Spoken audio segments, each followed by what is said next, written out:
Pernah ada penduduk setempat yang mancing pada waktu malam, ternampak macam ada kelibat terbang. Ada juga yang ternampak macam ada satu lembaga berambut panjang. Tiba-tiba, tengah dia cakap dengan kawan dia ni, dia ternampak ada satu kelibat kanak-kanak melintas betul-betul di tengah jalan.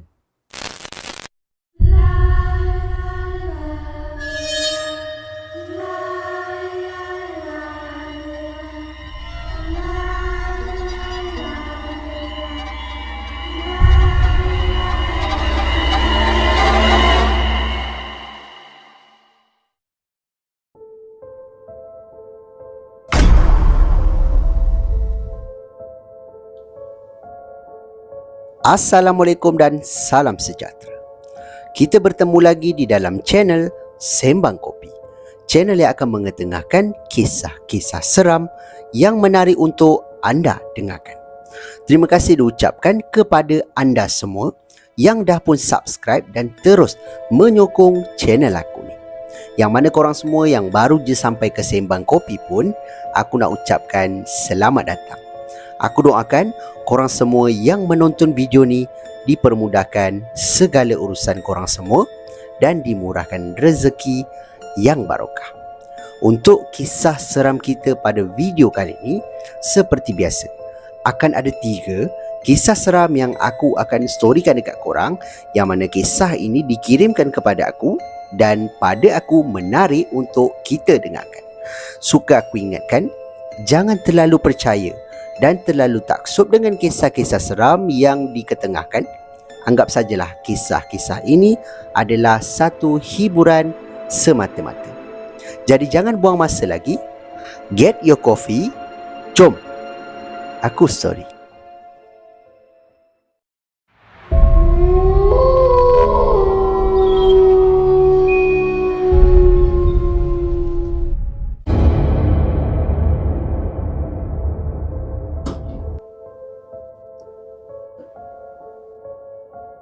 Kisah seram kita yang pertama ni berlakunya di sebuah lebuh raya yang kita kenali sebagai LPT2.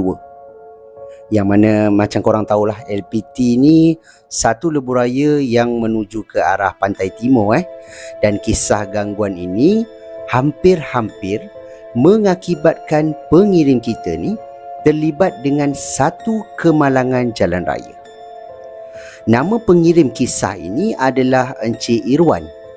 Dan Encik Irwan ni adalah salah seorang pelajar IPTA yang kolejnya terletak di Terengganu. Rumah dia pula terletak di Gombak, Selangor.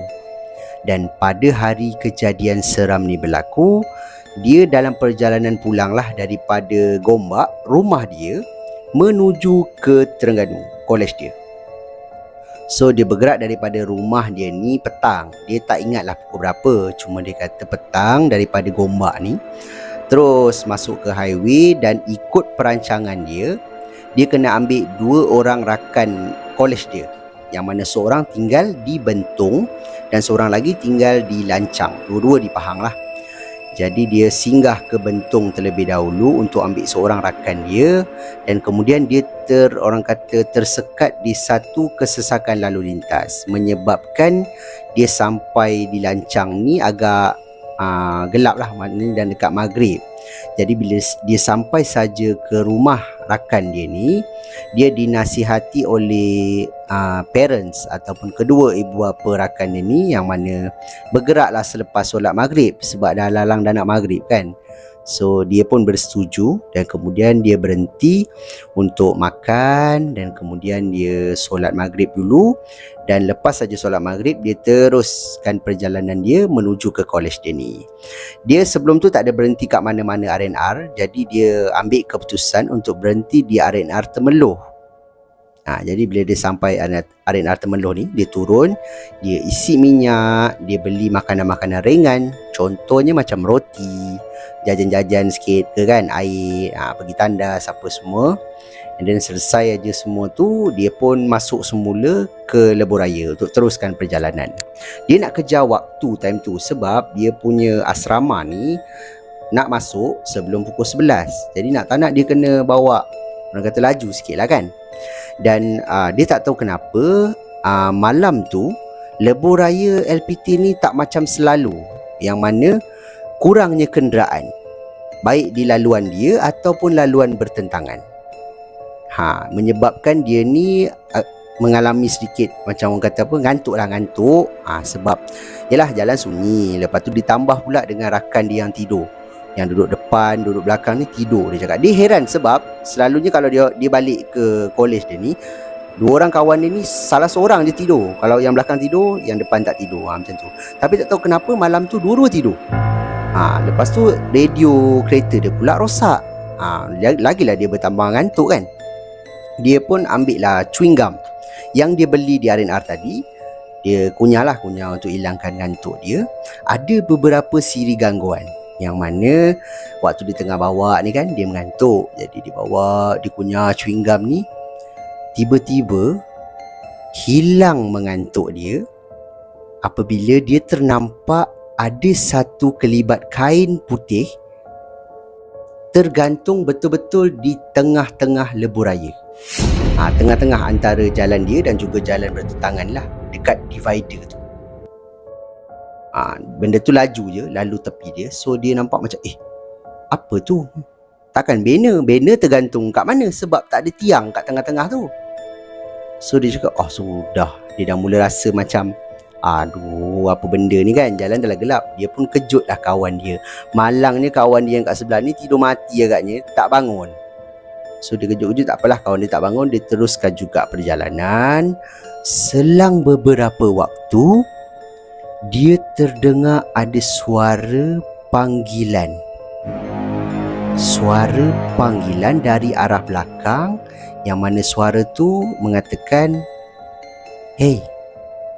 Hey, macam tu. Tapi suara tu suara seakan-akan perempuan. Dua orang kawan dia ni lelaki.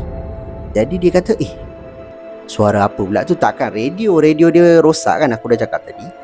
So dia kata sudah, macam mana ni, dia cakap. Aduh, dia nak kejut kawan dia ni, kejut. Kawan dia tak bangun juga. Tiba-tiba dia dikejutkan lagi dengan satu bunyi macam ketawa kecil, seolah-olah macam hihihi dari tempat duduk belakang. Menyebabkan dia kejut kawan dia ni dengan lebih kuat lagi lah. Kuat macam weh bangun lah, macam tu kan. Dia nak kejut kawan dia.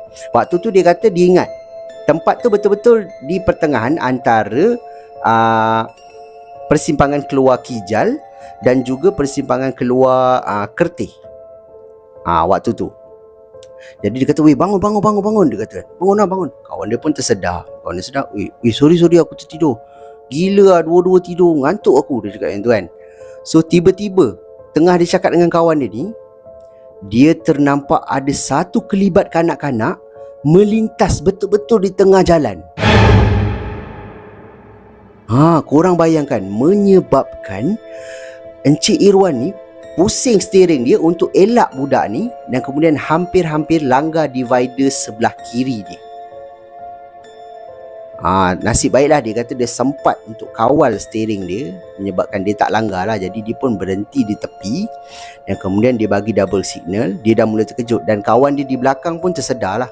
Bila tersedar, bila berhenti je, benda pertama yang dia buat adalah dia tengok side mirror, ataupun cermin cermin pandang belakang. Cermin pandang belakang ni untuk tengok siapa ada dekat belakang. Ternyata yang ada kat belakang hanyalah kawan dia seorang. So bila dia tengok kawan dia seorang, dia pun tengok side mirror ni, and then dia tengok belakang pun tak ada apa-apa. Maknanya dalam jalan dia ni tak ada apa-apa, dan jalan dia ni pun gelap kan, dia tak nampak apa-apa. So kawan dia kata, kau ni kenapa? Tak ada apa-apa. Dia pun matikan hazard light tu, dan kemudian diteruskan perjalanan. Sampailah ke college lah dengan selamat. So alhamdulillah. Tapi dia kata dia sampai agak lewat jugalah, dekat pukul 12.30 macam tu. Jadi dia, orang kata macam budi bicara guard waktu tu, dia bolehlah masuk.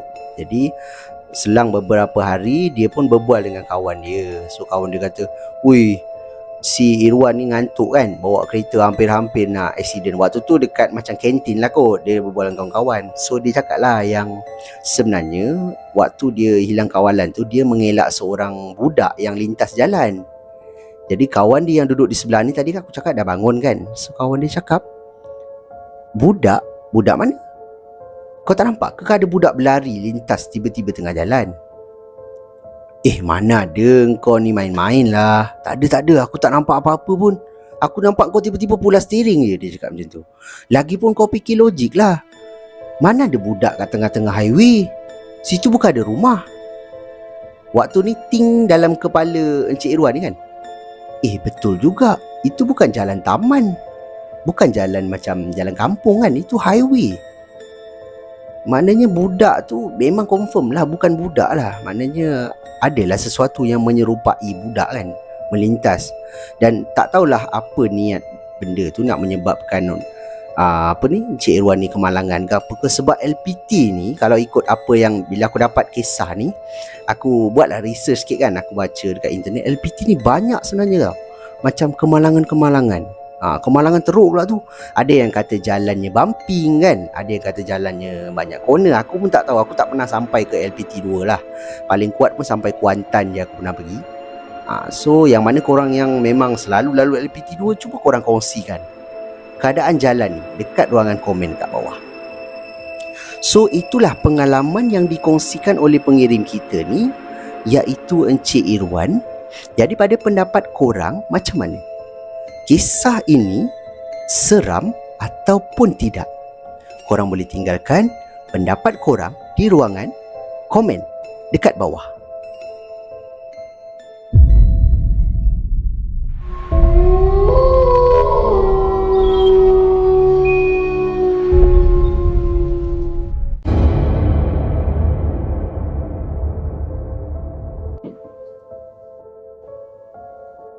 Kita beralih pula ke kisah seram kita yang kedua. Diceritakan oleh seorang pengirim kita yang bernama Encik Malik.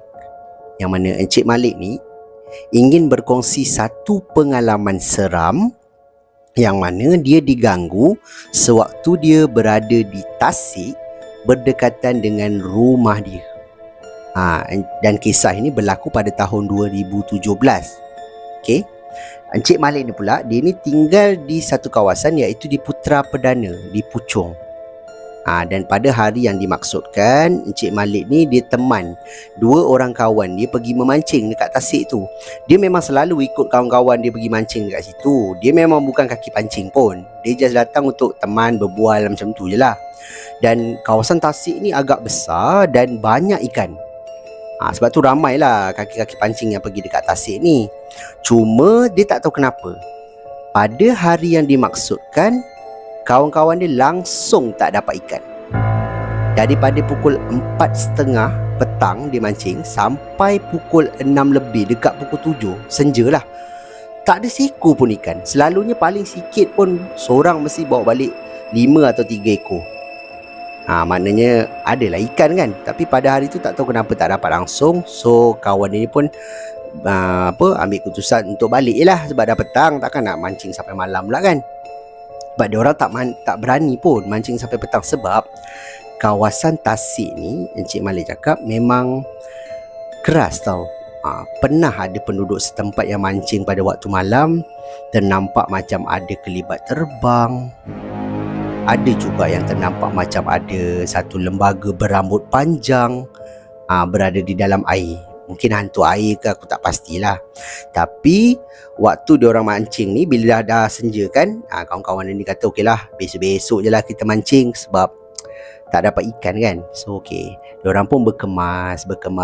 Adalah yang bawa barang pergi ke motor apa semua kan. Diorang naik 3 motor, seorang satu motor lah. Dan nak dijadikan cerita, Encik Malik ni dia nampak ada satu gulungan tali tangsi yang seakan baru tau. Dekat macam dah nak jatuh ke dalam tasik. Jadi dia fikir mungkinlah tali tangsi ni daripada beg kawan dia ke, macam tu. So dia kata sebelum tali tu masuk dalam air, lebih baik dia ambil kan. So dia pergi ke arah tali tangsi tu, dia tunduk tu, dia ambil lah tali tangsi tu. Dia pusing ke belakang, dia baru nak panjat lah naik daripada tebing ni. Dia baru nak panjat, dia terasa kaki dia seakan-akan dipegang dan ditarik. Kedua-dua kaki dia macam dipegang dan ditarik. Korang bayangkan, menyebabkan Encik Malik ni dah masuk dalam air, separuh badan dia dalam air. Terus kawan dia, mungkin salah seorang kawan dia berada berdekatan lah dengan Encik Malik ni, ulurkan tangan, tarik dia naik balik ke atas lah. Nasib baik dia tak masuk sebab tasik ni agak dalam tau. Jadi bila dia dah tarik apa semua, diorang pun cakap lah, macam mana kau boleh terjatuh ni? Dia cakap kan, tergelincir ke apa? Dia kata tak tahu, kaki aku sakit lah, aku rasa macam ada benda tarik kaki aku. Dia cakap macam tu. Tapi kawan-kawan dia macam, hayalan kau kot, tepi ni kan licin, kau nak ambil apa? Aku nak ambil tali tangsi. Dia cakap macam tu. Mana talinya? Kawan dia cakap. Dia perhatikan di sekeliling, memang tak ada dah. Mungkin dah termasuk dalam air ke, dia tak tahulah. Tapi dia kata memang dah tak nampak dah. So dia pun mulalah berjalan sebab separuh dah kan badan dia masuk dalam air. Jadi basah lah seluar dia. Dia pun pergi ke arah motor, and then dia pun start motor baliklah ke rumah. Sampai rumah dia mandi apa semua. Dia kata dia tak tahu kenapa dia nak jalan, kaki dia terasa sakit. Bila pijak sakit dekat bahagian pergelangan kaki. Bila malam tu agaknya dia sapu minyak apa semua kan. Selang beberapa hari dia ternampak ada kesan lebam dekat kaki dia, seolah-olah macam digenggam oleh sesuatu. Lebam dia tu di sekeliling dia punya pergelangan kaki. Jadi parents Encik Malik ni tanyalah, kenapa dengan kaki kau kan? So dia cakap, tak tahulah ni daripada tasik hari tu jatuh. Jatuh macam mana boleh biru dua-dua kaki? Hari tu macam ada orang tarik kaki orang dia cakap macam tu kan, masuk dalam tasik. Marahlah parents Encik Malik ni sebab tasik ni pernah juga ada orang kata apa, mati kan dekat tasik, mati lemas lah dekat tasik ni. Marahlah kan parents dia. So dia kata dah, lepas ni kau janganlah nak pergi kat tasik tu lagi, tasik tu keras macam tu kan. So okeylah, habis kat situ je. And then waktu aku baca kisah ni sebenarnya Encik Malik ni dia bagi tahu selepas selang setahun. Kisah ni berlaku 2017 tau. Dan selang setahun daripada kejadian ni, ada satu lagi orang kata macam kemalangan lah, di mana ada seorang remaja berusia 17 tahun mati lemas dekat tasik ni. Dan apabila aku buat research apa semua, memang betul. Dan bukannya budak 17 tahun ni je, dia melibatkan 6 orang anggota bomba yang turut sama juga mati lemas disebabkan nak menyelamatkan budak yang 17 tahun ni kot, ataupun nak cari mayat dia ke tak tahulah. Tapi kisah ni pernah viral tau, ataupun kecoh lah satu negara yang mana 2018 kan kisah ni. Bomba turun 6 orang, tiba-tiba bomba tu sekali lemas dekat tasik ni lah. Tasik dekat Putra Perdana ni. Dan bila aku baca dekat Google, tasik ni besar weh. Besar dia lebih kurang 10 hektar tau. Besarnya tasik ni. Dan tasik ni dulu bekas lomong. Aku cerita sejarah sikit lah sebab aku baca kan, yang mana bekas tapak orang pelombongan lah. Dan tahun 1980-an macam tu. Dah lama lah. Menyebabkan memang aku tak tahulah dalam mana tasik ni apa semua. Tapi memang daripada apa yang Encik Malik cakap, and then dekat Google sendiri pun aku tengok, aku baca kan, memang banyak sebenarnya orang yang dah mati lemas dekat tasik ni. Tak tahulah ada benda ke yang mempengaruhi kemalangan ni kan, ataupun memang dah asbab lah kan, memang dah ajal orang tu. Tapi dalam lah kot tasik ni, sebab tasik ni besar kan. Jadi itulah pengalaman yang dikongsikan oleh Encik Malik ni. Pada pendapat korang macam mana? Kisah dia ni seram ataupun tidak? Korang boleh tinggalkan pendapat korang di ruangan komen dekat bawah.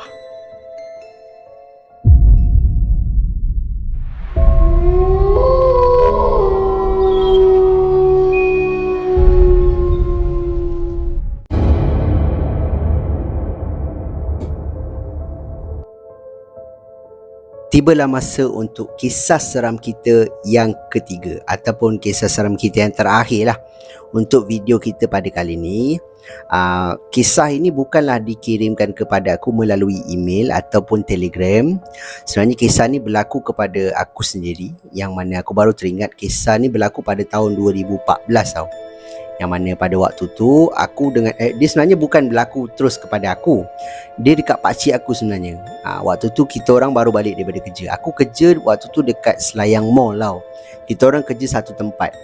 Yang mana jual barang-barang macam internet internet yes, lepas tu ada barang-barang telefon sikit macam tu dekat Selayang Mall. So bila kerja dekat mall ni korang tahulah kan, tutup pukul 10, 10.30 closing apa semua, pukul 11 baru boleh keluar daripada orang kata bangunan ni lah. And then bila keluar, terus kita orang menuju balik daripada Selayang ni menuju ke Kundang ataupun menghala ke Kuala Selangor tau rumah aku. Jadi aku akan melalui satu jalan Selayang sampai ke Rawang. Aku akan naik highway Lata. Satu highway tu highway Lata kan. Highway Lata tu akan straight terus sampai Kuala Selangor, tapi aku akan keluar dekat Kundang Barat. Highway ni memang gelap. Dia tak ada lampu, tak ada apa. So waktu dalam perjalanan ni aku menaiki motosikal, pakcik aku menaiki satu motosikal jenis scrambler tau. Jadi pakcik aku di bahagian depan, aku ni di bahagian belakang. Pukul 11 lebih kan. Highway Lata ni bukan macam highway utara selatan yang sentiasa ada kereta, tak. Dia yang mana bila ada kereta ada lah, bila tak ada sunyi lah kan.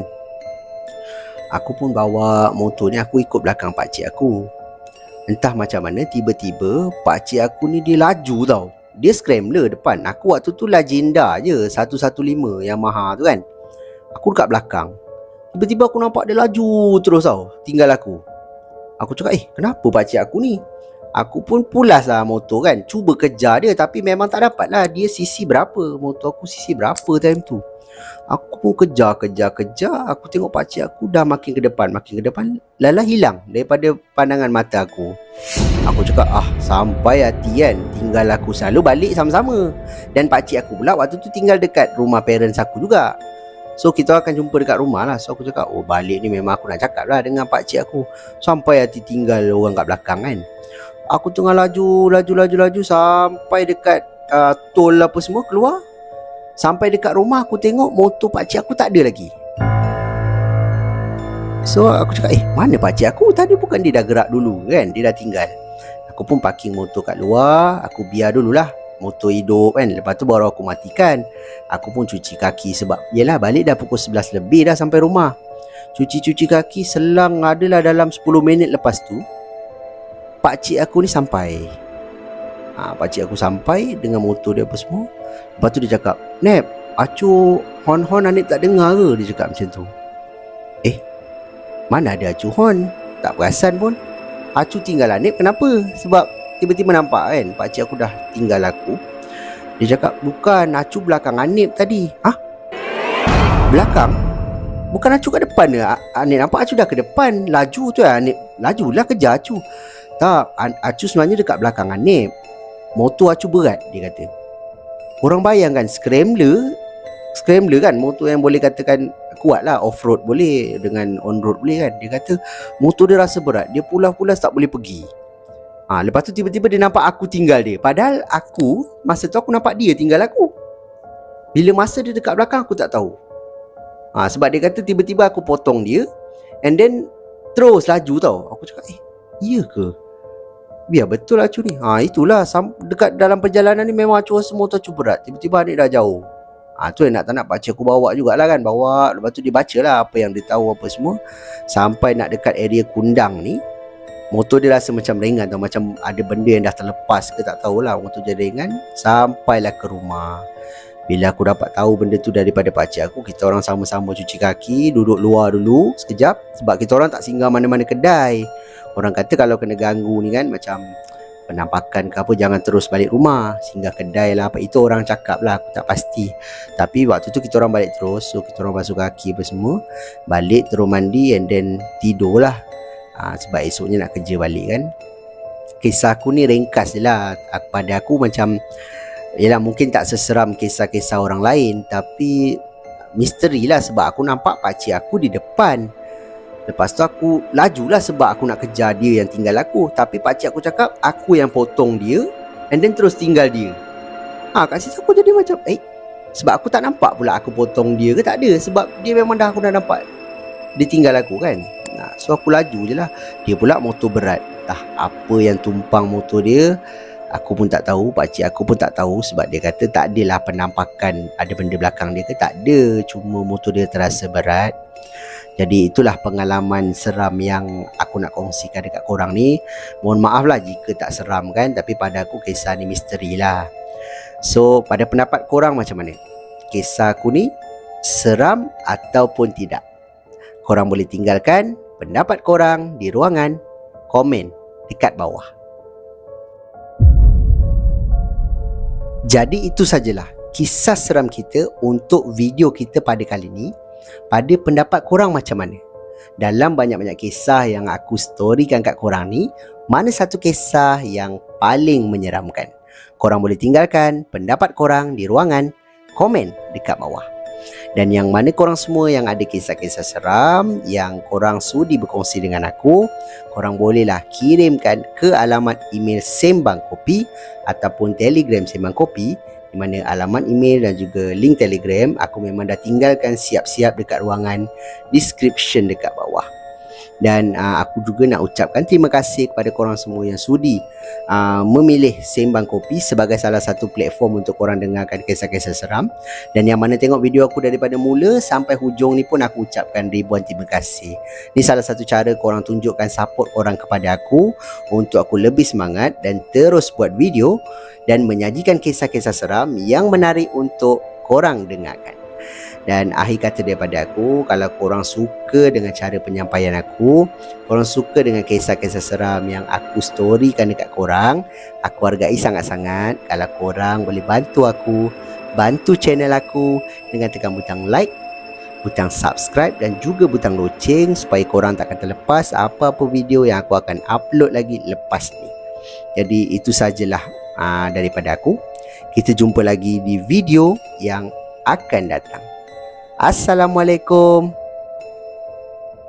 See ya.